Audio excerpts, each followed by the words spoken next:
March 2025. Historian Kevin Levin sat at his computer, preparing materials for his annual summer teacher workshop at Arlington National Cemetery. For years, he had taken educators to visit the graves of heroes like Medgar, teaching them how to connect military service to the broader struggle for civil rights. But when he clicked the link to the cemetery's educational page on African American history, he found nothing. 14 lesson plans, walking tours, and teaching modules had vanished. He refreshed the page. Still empty. Then he checked the notable graves section, where visitors could learn about distinguished Black, Hispanic, and female veterans. Those pages were gone too. The nation's most sacred military cemetery was systematically erasing its Black heroes. On January 20th, 2025, hours after his inauguration, President Donald Trump signed Executive Order titled Ending Radical and Wasteful Government DEI Programs and Preferencing.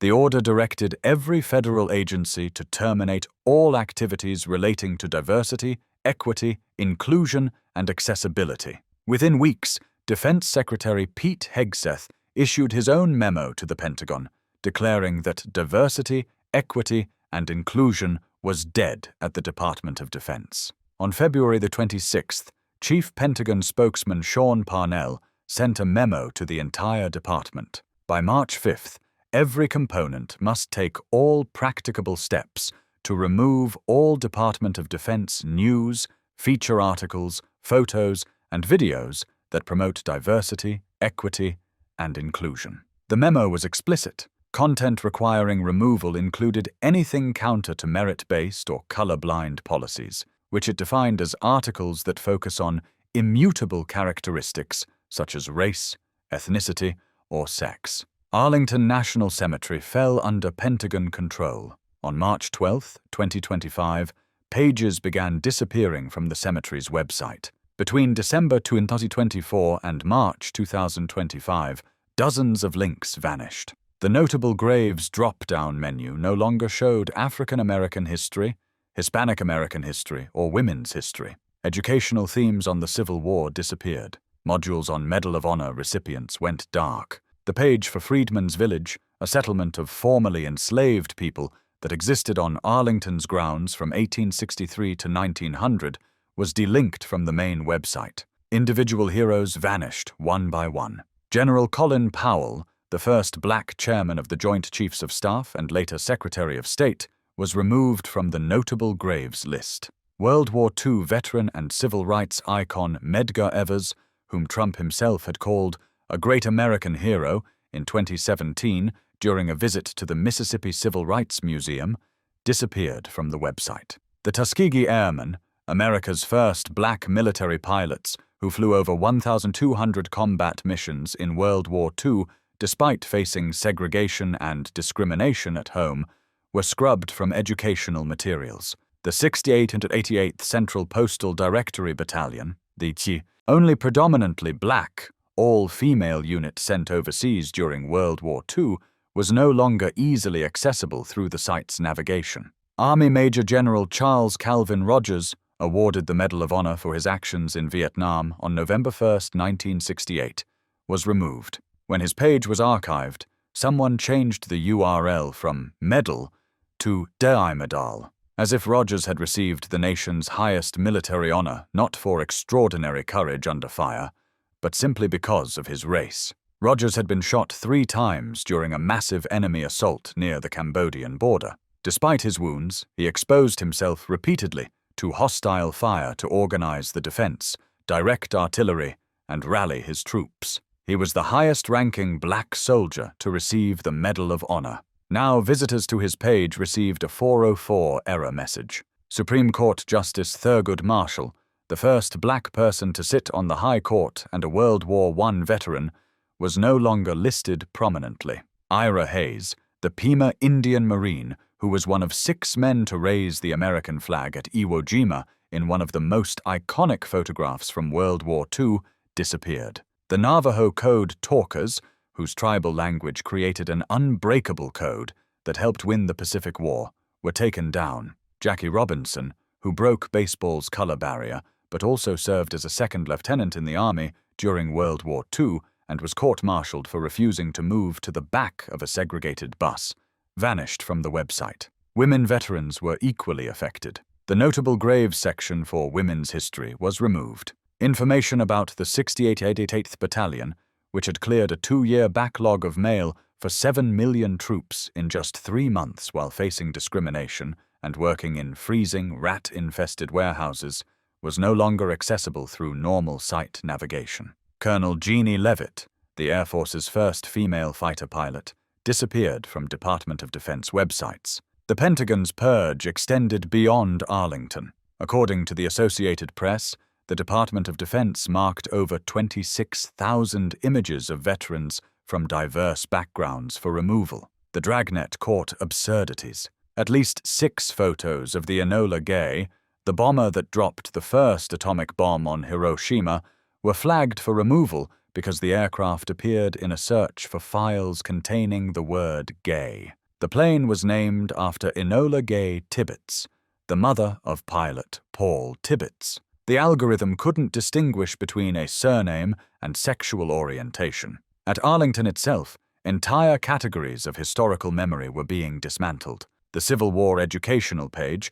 which had featured lesson plans on the United States colored troops, Black American regiments that served in the Union Army, was stripped to a brief overview. The lesson plan had noted that some units faced discrimination and unequal treatment, and that all units highlighted in the series served their country admirably and made a lasting impact. That nuanced teaching of history was now gone. Freedman's Village, one of the most significant chapters in Arlington's history, was effectively hidden. Established in June 1863 on the confiscated estate of Confederate General Robert E. Lee, Freedman's Village was a planned community where the federal government relocated formerly enslaved people fleeing to Washington during the Civil War. What began as a temporary refuge became a thriving settlement that lasted 37 years. At its peak, over 1,000 people lived there. The village included 50 houses curving around a central pond,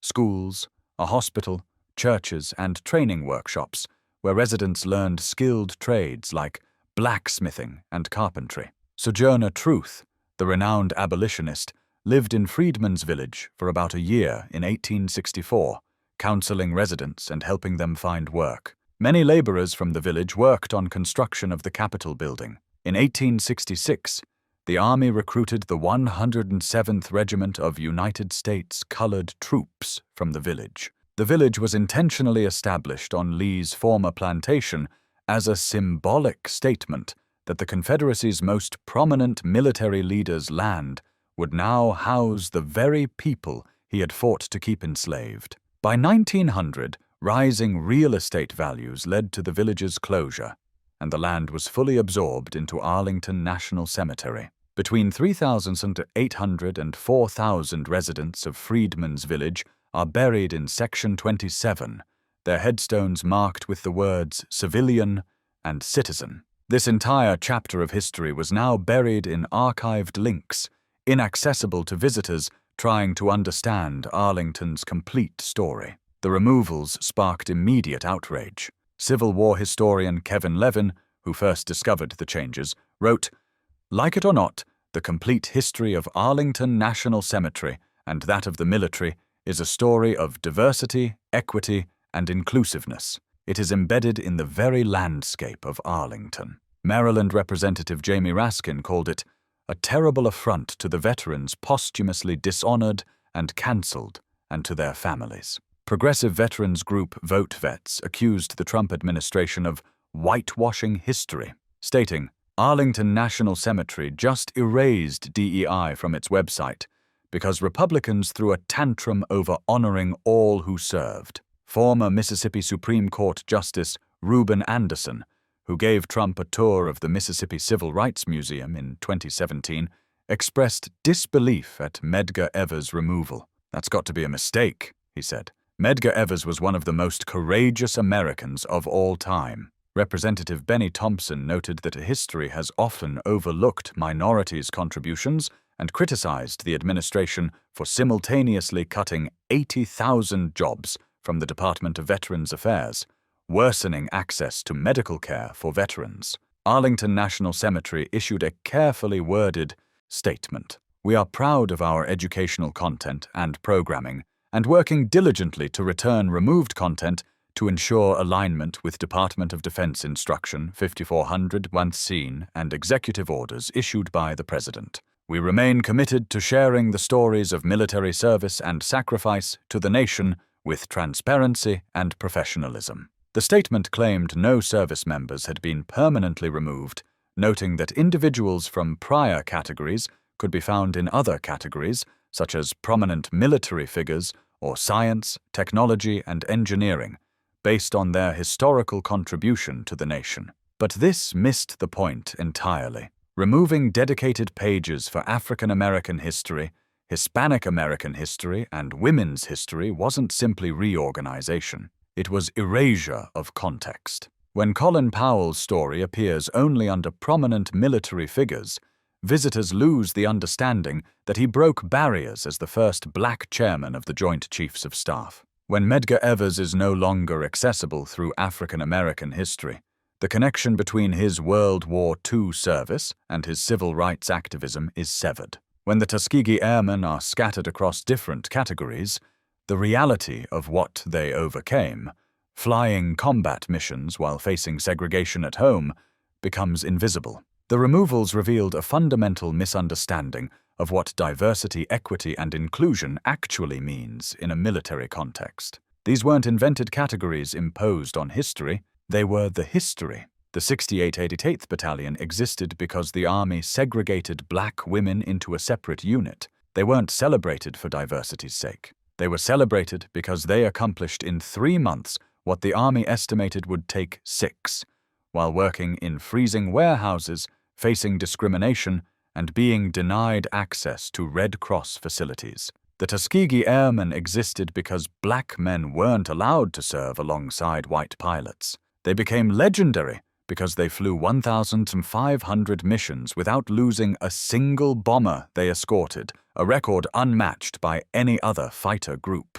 Their story isn't about diversity. It's about excellence achieved despite discrimination. Medgar Evers wasn't notable simply for being black. He was notable because, after serving his country in World War II, landing at Normandy on D-Day, he returned to Mississippi and fought to desegregate the University of Mississippi Law School, register black voters, and investigate lynchings, knowing full well it could cost his life. On June 12, 1963, Byron de la Beckwith, a white supremacist, shot Evers in the back outside his home.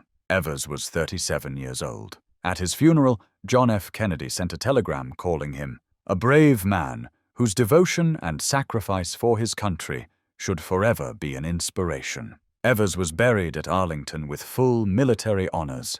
In 2017, Trump stood at the Mississippi Civil Rights Museum and said, "Sergeant Evers was laid to rest in Arlington National Cemetery with full military honors. In Arlington, he lies beside men and women of all races, backgrounds, and walks of life who have served and sacrificed for our country. Their headstones do not mark the color of their skin, but immortalize the courage of their deeds." That is what Medgar Evers was. He was a great American hero. 8 years later, Trump's administration removed Evers from Arlington's website. The contradiction was glaring. If headstones don't mark the color of skin, but immortalize courage, why remove educational materials that explain the specific courage it took to serve a country that didn't treat you equally? If Evers was a great American hero, why make his story harder to find? The Trump administration's logic seemed to be that acknowledging racism in American history was itself racist, that teaching about discrimination was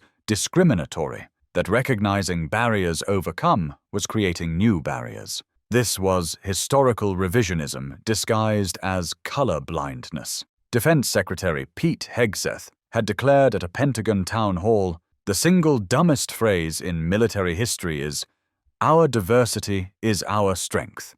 He argued that diversity, equity, and inclusion served to divide the force rather than unite it. But this ignored the military's actual history. The greatest divisions in American military history weren't caused by acknowledging diversity. They were caused by denying it. The army was segregated until 1948. Black soldiers in World War II fought in separate units, often given inferior equipment and support roles, despite proving their combat effectiveness again and again. The Navy restricted black sailors to mess attendant duties until 1942. The Marine Corps didn't accept black recruits until 1942. Women weren't allowed to serve in combat roles until the 1990s. The military's strength wasn't built on color blindness. It was built on the painful, decades-long process of finally recognizing that talent exists in every community,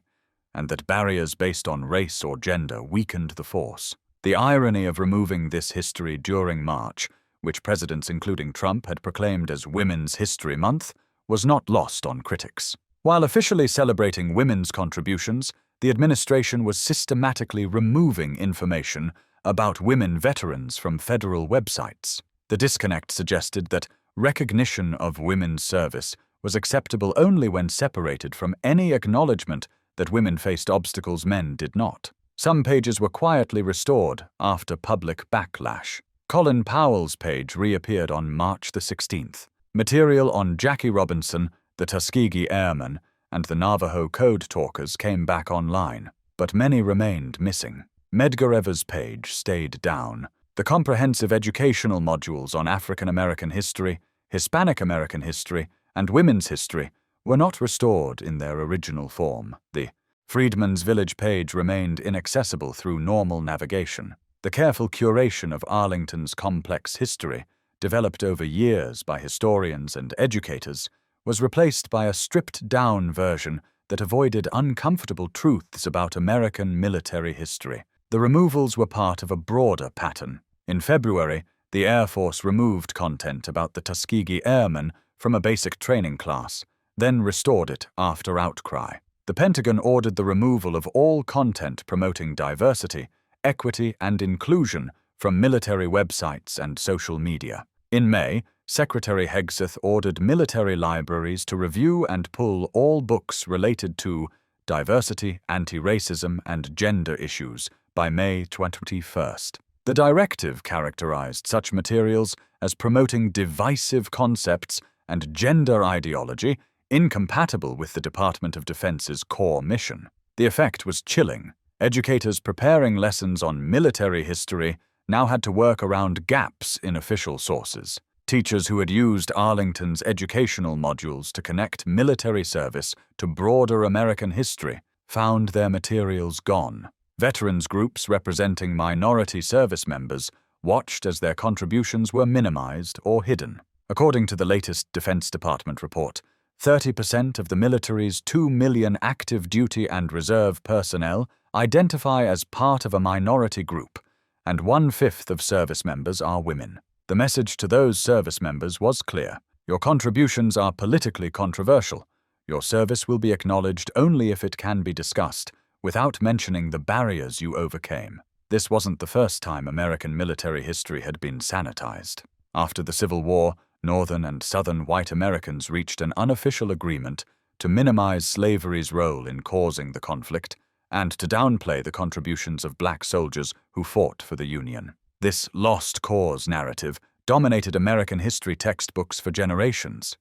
It erased the service of 180,000 black soldiers in the Union Army, including the 54th Massachusetts Infantry Regiment and the United States Colored Troops, recruited from Freedman's Village. It minimized the reality that the Confederacy was founded explicitly to preserve slavery. The result was a distorted understanding of American history that persisted for over a century. Historian W.E.B. Du Bois wrote in Black Reconstruction in America that white scholars had deliberately falsified history to create a narrative that offered a false but comforting sense of accomplishment. The Trump administration's removals echoed that pattern. By erasing context about discrimination, the narrative becomes simpler, more comfortable. The Tuskegee Airmen are just excellent pilots. Medgar is just a civil rights leader. Colin Powell is just a successful general. But removing the context of what they overcame doesn't honor them. It diminishes them. Their accomplishments were remarkable, precisely because they achieved them while fighting two enemies: the nation's foreign adversaries and the nation's domestic prejudices. Arlington National Cemetery is more than a burial ground. It's a national memory palace where the physical landscape tells the story of who America honors and why. Section 27, where Freedman's village residents are buried, tells the story of people who escaped slavery and built new lives in freedom. Section 60, where recent war casualties are buried, tells the story of modern conflicts. The tomb of the unknown soldier tells the story of service that cannot be individually named, but must be collectively honored. The graves of the Tuskegee Airmen tell the story of proving excellence in the face of doubt. When Arlington's educational materials contextualize these stories, they transform the cemetery from a collection of individual graves into a cohesive narrative of American sacrifice and progress. Removing that context doesn't make Arlington color-blind, it makes it incomplete. Visitors walking through Section 27 will see headstones marked civilian and citizen without understanding that these are residents of Freedman's village, that this corner of Arlington was once a thriving community of formerly enslaved people learning to live in freedom on the former plantation of Robert E. Lee. Visitors seeing the graves of Tuskegee Airmen won't understand why these pilots flew in a separate unit, won't know about the struggles they faced proving themselves worthy of flying, won't recognize the significance of their perfect escort record. The physical evidence of discrimination will remain in the landscape, but the explanation will be hidden, leaving visitors to draw their own conclusions, or, more likely, to overlook the evidence entirely. By November 2025, as this story unfolds, the full impact of the removals remains unclear. Some content has been restored, but in altered forms. Other material remains missing. The administration claims content is being reviewed for compliance with executive orders and will be republished when appropriate. But appropriate by whose standards? If acknowledging that the 688th faced discrimination while serving their country is considered promoting diversity, equity, and inclusion, then accurate history itself has become politically controversial. The question isn't whether Arlington should honor Black veterans, Hispanic veterans, or women veterans.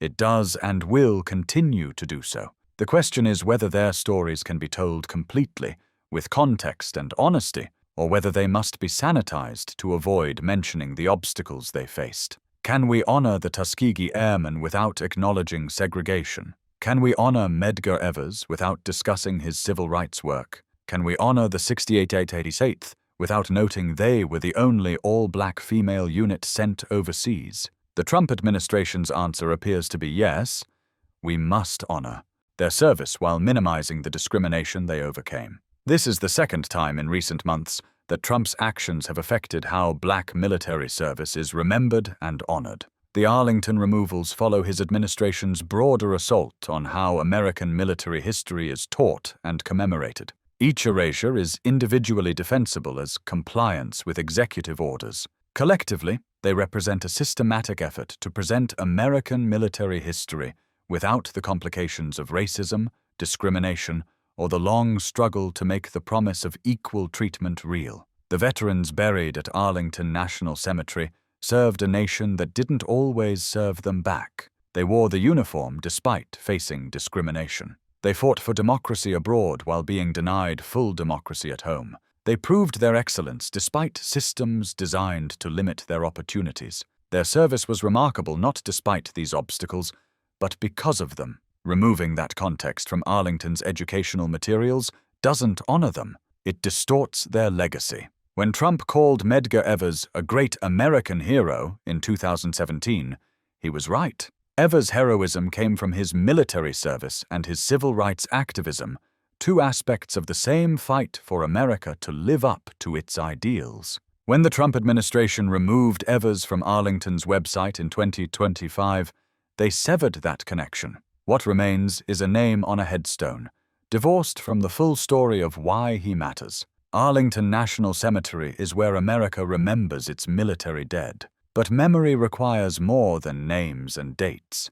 It requires understanding. When Arlington's website offered comprehensive educational materials on African American history, Hispanic American history, and women's history, it was doing what national cemeteries should do, helping visitors understand not just who is buried there, but why their service mattered, what obstacles they overcame, and how their sacrifice shaped the nation. When those materials were removed, Arlington became less a memory palace and more a curated forgetting. The stories of Colin Powell, Medgar Evers, the Tuskegee Airmen, the 688th Battalion, and thousands of other Black, Hispanic, and female veterans aren't divisive. They're American. They're part of the complete, complicated, often painful history of how the United States military became the diverse, professional force it is today. Erasing those stories doesn't unite the force. It dishonors those who served and sacrifices honest history on the altar of political convenience.